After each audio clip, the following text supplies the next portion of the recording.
All right, let's go ahead and get started. And then, Esteban, as people are coming in, please let them in. So, good morning, everyone. Welcome to our webinar Wednesday.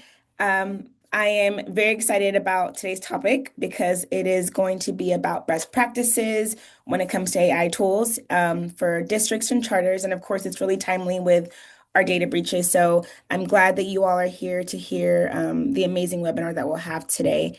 Before we get started, though, we have a couple of housekeeping notes. So, my name is Shay. I am the community manager at Parsec Education, and I'll be hosting with Esteban, who will be moderating. As a reminder, we always record our session, so it will be recorded, and then you will receive an email with the recording and the slides after we wrap up. And then we love engagement, so please, if you would like, please use the chat to just connect with our peers, friends, share your reactions, drop your questions, and then we will leave time for Q&A at the end before we close. But with that, I do want to announce our special guest today. We have Dr. Alice Pack. She is currently the Educational Technology and Innovation Coordinator at the Los Angeles County Office of Ed, where she leads professional development for educators and key grant collaborations. She has over 15 years of experience in online learning, curriculum design, and professional training. And she has a real true passion for integrating technology into education. And it's crazy because before she got on the call, you guys got on the call, we were talking about all the amazing things that she's doing. So we're really lucky to have her here today. On top of everything that she's doing, she also is a adjunct faculty member at Pepperdine University and also Alliant International University. And so, like I said, she's doing amazing, amazing things, and I can go on and on with what she's doing. But with that, I do want to share just what she'll be talking about today, which is we'll go through what counts as PII in the age of AI. She'll talk about the anonymizer technique to make sure that your prompting is safe and ethical. And then she'll end the webinar with just some best practices that you can use to stay in compliance. But with that, I want to make sure I give her enough time to go over her content. And so, welcome, Dr. Alice. I'll pass it over to you. Good morning, and thank you, Jay. Appreciate your lovely intro. And just to sum up of who I am, I'm a teacher. I'm a teacher at heart. Always am, will always be. I see some friends online. I see Kat. Hey, what's up? So yeah, it's a pleasure to be here. And I want to say, one of the good things about like having a holiday fall in line, like, and we have a short week, right? So that's the beauty of it. I think the bad thing is like yesterday, I don't know about y'all, but man, work got compounded on Tuesday. I'm like, oh, great. Like there's 50 other emails I have to respond to. But yeah, so it's already Wednesday, so happy Wednesday. And just looking forward to the conversation that we're gonna have. I mean, yes, it is quite interesting times. So we talk about AI and privacy and data and ethics and what just happened like a couple of weeks ago. Y'all felt it too, right? The cameras reach. That's that we want to talk about. Yes.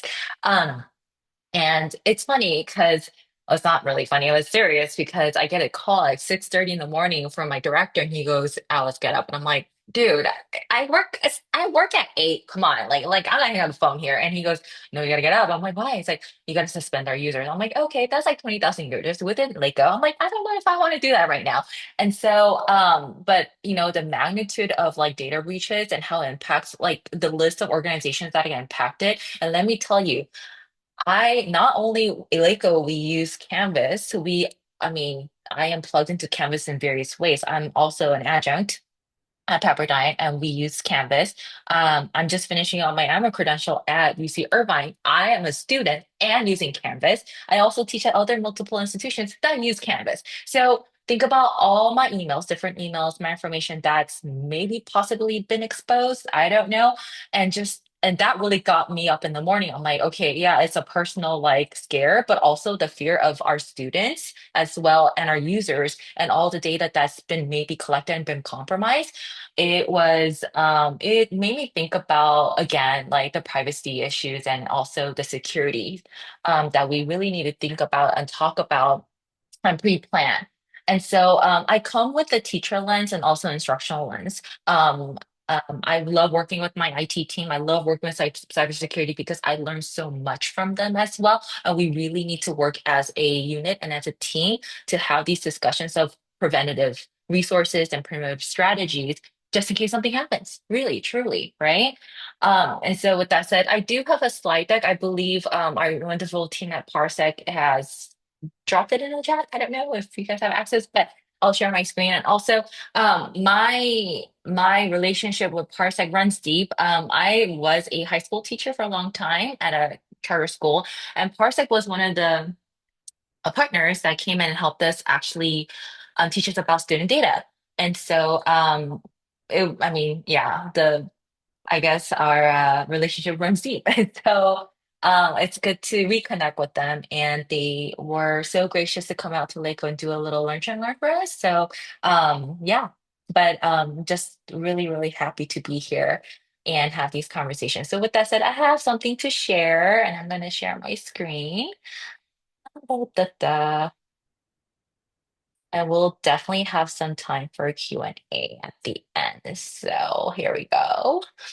All right. So I'm gonna have my panel and and then I had everything. So data privacy. I actually when I go out and do PDs for districts and schools, we definitely hone in and touch upon data privacy because it's not just about the tools. We do a lot of work, especially in the county ed tech side. Like instructional tools, right? What ed tech tools are out there is most, I would say not compatible, but resourceful for teachers and how it aligns to pedagogy and also instructional strategies. And one of the things I really want to share, well, actually, I'm going to share this video before we get started to kind of like set the mood of like what I'm trying to get at. And I think I forgot to share my sound. So I'm going to share my sound here. So let's watch this video together. It's comical and see kind of like where you thought like why privacy matters, right? Especially from our students' lens, like why does it matter really? And what were some of the things that we actually like do that we don't really think about, we don't think twice about, like passwords or giving out information, especially with the age of AI, like some things that we just like do without really thinking twice. All right. So here's a video that I would love to share. And oh, and let's watch this together really quick. We're talking about cybersecurity today and how safe people's passwords are. What is one of your online passwords currently? It is my dog's name and the year I graduated from high school. Oh, what kind of dog do you have? I have a Chihuahua Papillon, And what's its name? Jameson. Jameson. And where'd you go to school? I went to school back in Greensburg, Pennsylvania. What school? Hempfield Area Senior High School Oh, when did you graduate? in 2009. Oh, great. It's like my cat's name and then just like a random number. Okay. Has you had this cat for a while? Yeah, she's my childhood pet. Aw. And what's her name? Her name is Jolie. Jolie. So like a password of yours would be Jolie and then a number. Yeah. Like number 1. Like my birthday, Oh, when is your birthday? June 12th, Oh, nice. And what year were you born? 95. Oh, great. So Jolie, 6, 12, Nine. 95. Yes. Got it. So you mean to give my password right now? No, I cannot do that. But we all want to know what it is so we can tell you if it's strong or not. Oh my goodness. Let me think. Okay, one is Tel Aviv. Yeah. 468 and then Israel. It's only 3, but it's for me it's strong enough. Ireland, 1, 2, 3, 4. Gemma. 1, 2, 3. Spelled Gemma. Well, most of them are Italian. Oh, beautiful. Yeah. So what? Like what's a good Italian password? my grandma's name, What's your grandma's name? Maria. Maria. So Maria is your password? Oh yeah, now you know my password. Now you know my password. You gotta love that, right? I know that's just kind of let's see. Wow. I mean, but think about the times that we actually do this like ourselves when we're prompting maybe on our AI chatbots, right? And even for our students, with just not really thinking twice and like just putting some random information in or personal information in and just sharing. And so it's funny because I also had to reset everyone's passwords during that Canvas breach and not that I know their previous passwords, but I'm just thinking like, wow, like we just have to be really vigilant, right? I mean, we may have passwords that are really obvious and maybe so generic that even people out there, the bad dudes out there in cyber, whatever, dark land, dark web, they might actually figure it out and grab your information so quick. And so just things to be vigilant about. And, we talk about like the human component with technology and with the rise of AI, like, oh, like, what do we even need humans right now? Yes, we do, absolutely. Like the safety, like the guardrails, like those are things that we need to create, and also we need to make sure that we are practicing. And so, just a little, hopefully that's a little bit of like, oh my gosh, like eye opener, because for us too, like as adults and adult learners, like we don't really think about like, oh, we do have to be vigilant about putting things online, and especially with data privacy, especially with our students. We're practitioners. As we are, teaching our students and also kind of like working with data. We never, I mean, this is like it's so obvious. Like, do I even have to tell you guys, right? We have to protect student information. Absolutely. There's no compromise on this. There's no gray area on this. We never put PII, personally identify information, into AI tools. Sometimes I know, like, it's very tempting, right? Just grab the document, upload as PDF, and boom, spit it up. Thank you so much, ChatGPT. You got me. But we really need to be vigilant about not doing that, because you never know where the information, I can't even tell you where the information is going. Let me tell you, I can't say, oh yeah, the information that you're putting in, it's going to be stored here and it's going to be so safe, right? Is that really something that we believe in? And so this is why we vet the tools, right? Within your schools and your district, we definitely go through a process where we're making sure it's FERPA, COPA, HIPAA compliant, and they're district approved. So when we need to have these conversations. Where is the data stored? Like, is it actually used for training? Those conversations have to be on the table, because if we just like use it without really thinking about it, who knows what's going to go in there, right? And we really need to let our students like know when AI is being used, and really as adults model responsible ethical use. And we prompt all day, right? If you are an AI user, like, hey, like, would you really think twice about it? Would I share this prompt or even this information to the public space? First rule of thumb, if it's sensitive, don't share with AI, right? That is the rule of thumb. And protecting PII, just a little, back and things like technical. Like for example, OpenAI does not currently offer data privacy agreements like DPAs for institutions. So maybe they have changed it. I don't know, this might be have updated, but data privacy. So maybe the training data has to be automatically turned off for both even Gemini and Claude platforms. So you really have to watch the settings. Talk to your IT, talk to your cybersecurity. What does that look like before even if you use it, correct?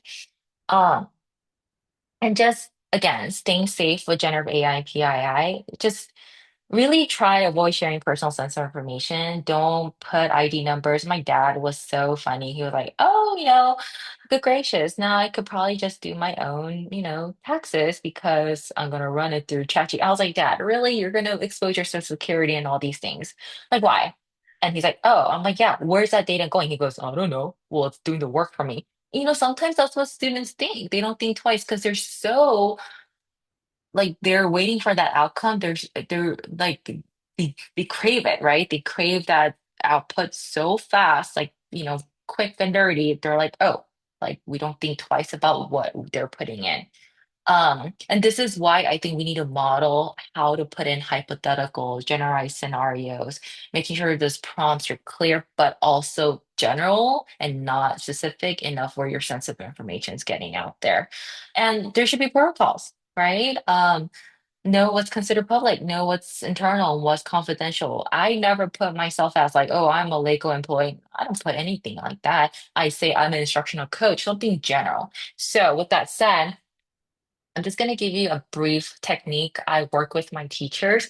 It's a practice, and it's like a habit, I will say. I call it the anonymizer technique. So, for example, if you want something where you want to pull resources from the internet or from AI. For example, write a behavioral intervention for Leo in my second period math class. He has an IEP for dyslexia. He lives with his grandma, keeps getting into fights, with a boy named Chris. This is not something you want to put into chat, correct? No, because what does it do? Not only exposes the student, but his entire life. Like he lives with who, he's in my math class, he has an IEP. That is a lot of sensitive information that's being put out there out of nowhere. And so, with that said, and this happens even though a teacher might say, well, Alice, like, I'm not telling the school or I'm not saying like his address, I'm not stating those things, but I'm like, it's still his private information. This is his personal information. It should not be shared. And so, how do we anonymize this prompt? So, we want to remove any names, right? We want to generalize IEP to maybe specific learning disability in what? And remove personal family details. Like, why do you want to put your family details on there? Okay. And the clean result might look like this. Write a behavioral intervention for a middle school student with a learning disability and reading who is experiencing peer conflict during high stimulus activities like math games. Now, you could tell me, Alice, like, this is a lot. Like, you want me to clean this up like this? It might take some time. Yes, prompting, it's I call it prompting finesse, right? If you want a meta prompt and say, I want to make this general, you can. You could use Gemini or ChatGPT, Claude, whatever platform you use to generalize your prompt that you want to anonymize it. But you don't want to put in like student information or data in there. Absolutely not. So um, this is just a sample. I'm sure you guys are already practicing it. You guys may have not even, thought about anonymizing it maybe, but this is a good practice. All right, so why PII matters. At the end of the day, we all know here, AI is a thinking partner. It is not an SIS. Absolutely not. It is not a student information system. We don't put in any information, private, data that's compromising to students' information, nothing like that. Student privacy always comes first. We're always in a panic when something gets exposed, right? Yeah. Um, and please, we never paste identifiable student data in AI tools. No IDs, numbers, grades, or notes. Health behavior, IEP, address. I mean, using those hypothetical generalized scenarios, I truly believe that it still brings and it gives us good enough output, but we still need the human, right? To maybe verify that source, verify the output. We just can't take for face value. So what counts as PII? So safe to use. Here is a little, I made this with Notebook LM, safe to use, grade level, subject area, scores, and professional levels, okay, aggregated, okay, standards, masteries, and growth categories, trends. General. Remove names, IDs, you know it, right? And so this is a little bit of a visual guide for teachers, folks, working with students that are like, oh, like, what are some of the things I cannot and cannot put? We already know it in our heads, right? It's just sometimes I just need a visual reminder. And so this kind of like is what I show our teachers when we do our AI training. And really pause before you paste, right? Anything verified, we need the human eye, the human checkpoint. Look at all these things. I did that on purpose, right? There's things that don't make sense, right? Do I see something that's totally like misspelled and we just don't even look at it? It looks good, copy paste. Nope, right? Yeah, I did that on purpose. But if you catch it, good. If you don't, ooh, like you need to do a double take. Okay. So with that said, oh, I'm just in time, 10:20. Okay, so I do want to leave like 10 minutes for a Q&A and a get to know me or get to know you time. So if there's any questions, I'm gonna stop sharing. Please, I'll check the chat and see what I could address.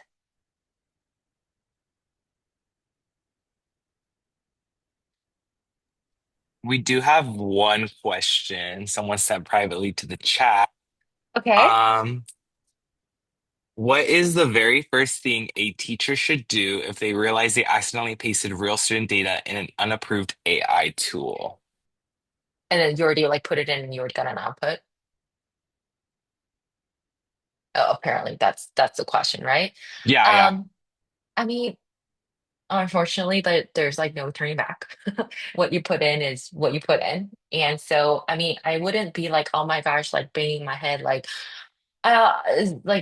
it's something that I wouldn't like lose sleep on it. We just know we caught ourselves, right? And so the next time we don't. And honestly, that's the best answer I could give you. There's no way to like call ChatGPT and be like, hey, like can you like edit my prompt or like take back and like discard my whatever? Like that ain't gonna happen. I don't think you want to make that call either. I don't even know who to call, to be honest with you. But so one of the things I think like it's high alert, like, oh my gosh, like I accidentally did that. No one's gonna come and grab you and like take you away or like I don't think that's it's like that extreme. At least if it's like a one-off incident, it happens. I'm sorry. And this is why I'm saying for our students too, right? They probably do this every day. Some students use like ChatGPT as what a therapist, like companion. Like think about how much like narrative they're putting a personal narrative they're putting in. And so I really think this is why like as adults like, we need to catch ourselves and it does happen. And so now we need to spread the word like, hey, like this is what PII is, this is what I should not put in, and so forth. So that's an excellent question. And I thank you so much for your honesty and vulnerability on that. Because and if it makes you feel better, I've done it too, like once, like not twice, but once. Yeah. Do you have a recommendation for sample policies around this? I really think it comes down to like if it's like a school organization, if you have an AI task force or like a team where you guys could kind of come up with a cohesive district policy. Um, I think that it would be the best way, but a sample policy, I could share some resources. We've done a lot of policy and guidance, guideline work with other districts across the board in LA County. Reach out to me, Stephanie. I want to see or I want to hear what like your curiosity is on that because it depends on the school and but usually it's kind of like the same language, but it has to be like written down somewhere, a guideline for that. And I think it should be written down somewhere. Yeah, a policy is always good. And students and all the stakeholders. We all need policy, we need framework, we need strategies. And so I think that's so important. Yeah, absolutely. Yeah, reach out to me. Yeah, I would love to have a conversation with you. I also have a question for you. For our Mm. partners that are on the call, if they want to continue their learning on like best AI practices, where would you recommend that they go? But yeah, there's just so many, resources out there. And I'm gonna call out Catherine Goyette because she's a friend and she worked with CDE. But let me tell you, there's a lot of things coming down the pipeline, especially in the Department of California as well. And looking at our state and what's going on, all the AB whatevers, and I always forget the numbers, I apologize. There's a bunch out there and not just it kind of ties with into the digital literacy and now the AI framework. And so I will look into like the state guidelines and also if there's anything like I'm gonna be very honest with you. There's a lot of good work that our districts are doing in LA County, and so I'm gonna name a couple like Linwood Unified, Torrance Unified, ABC Unified. They actually built their own like AI guidelines and policies and resources for districts to see as well. So it's not like a lockdown resource. It's for a public view where we're actually here. It's like a team effort where everyone has access to those resources. So take a look at it and thank you, Catherine. I love you. She has the CD guidelines there. I will look at common sense education as well. And Sue Tots is a friend of mine. She is a great resource. And if you guys look her up online or even LinkedIn, there's a bunch of resources in Common Sense that are tied to curriculum and even AI resources and how that all blends in together instructionally. So that and reach out to us as well. Like I know like we are LA County, but I would love to build network and also help each other out here. I mean, I think we're all on the same journey. And so, yeah, let us know and let me know. Anything else?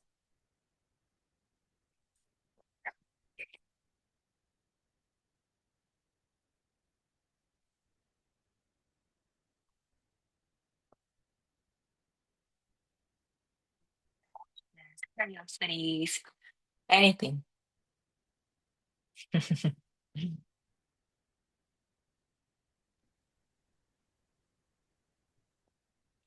You have some Oh, compliments, Alice.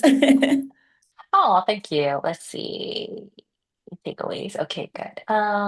Yeah, I mean, again, I believe on the slide deck, I have my LinkedIn there. Reach out, let's network. It's an ongoing conversation, right? It's not just one and done.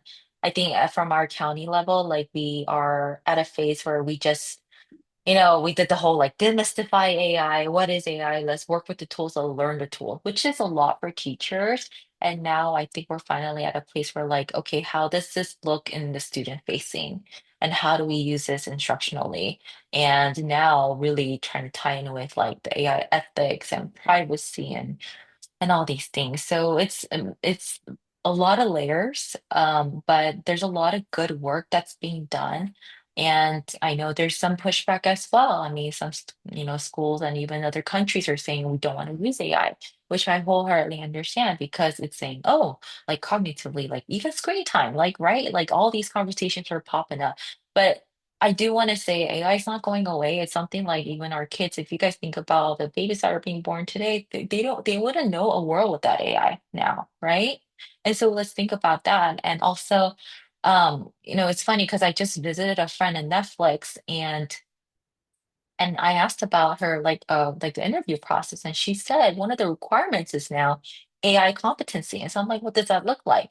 And they literally just FYI, if you ever want to get on Netflix, they allow you to have 15 minutes to Claude or to vibe code with Claude and produce something. So it's not like, oh, JavaScript or like HTML. It's literally knowing how to work the AI to produce something on the spot that could be affected. I'm like, that's eye-opening because if that's what's required in our job industry right now, think about our students. Like, what are we like, how can we introduce this in a way where they could use this and leverage this in their workspace?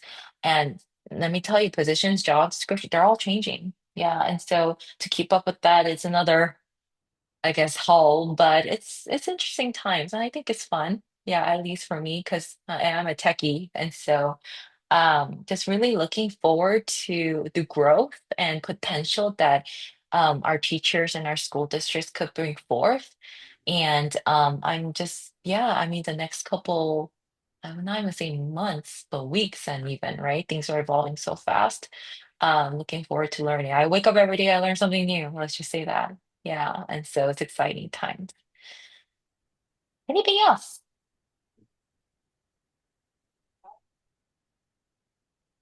So I don't think we have anything else, any other questions, but I do want to just thank you for being able to provide us with a roadmap on how to safely use AI. I think everyone on this call got something that we can take away. And so thank you for just sharing your expertise and tips with everyone. As a reminder to everyone on the call, we will send the recording of the webinar and the slides, and then we will also include Alice's email and contact information in case you want to ask her anything privately. And I do want to be mindful of time. I know we have 1 minute left, but if there's any questions, feel free again to put in the chat. And if there isn't, then this is our last webinar of the school year. So we'll see you all next year. But we are having a raffle. So those who stayed on throughout the end of the year, the end of the webinar, will get a chance to win a gift card and you can go and buy yourself something nice. But with that, enjoy the rest of your Wednesday and your week.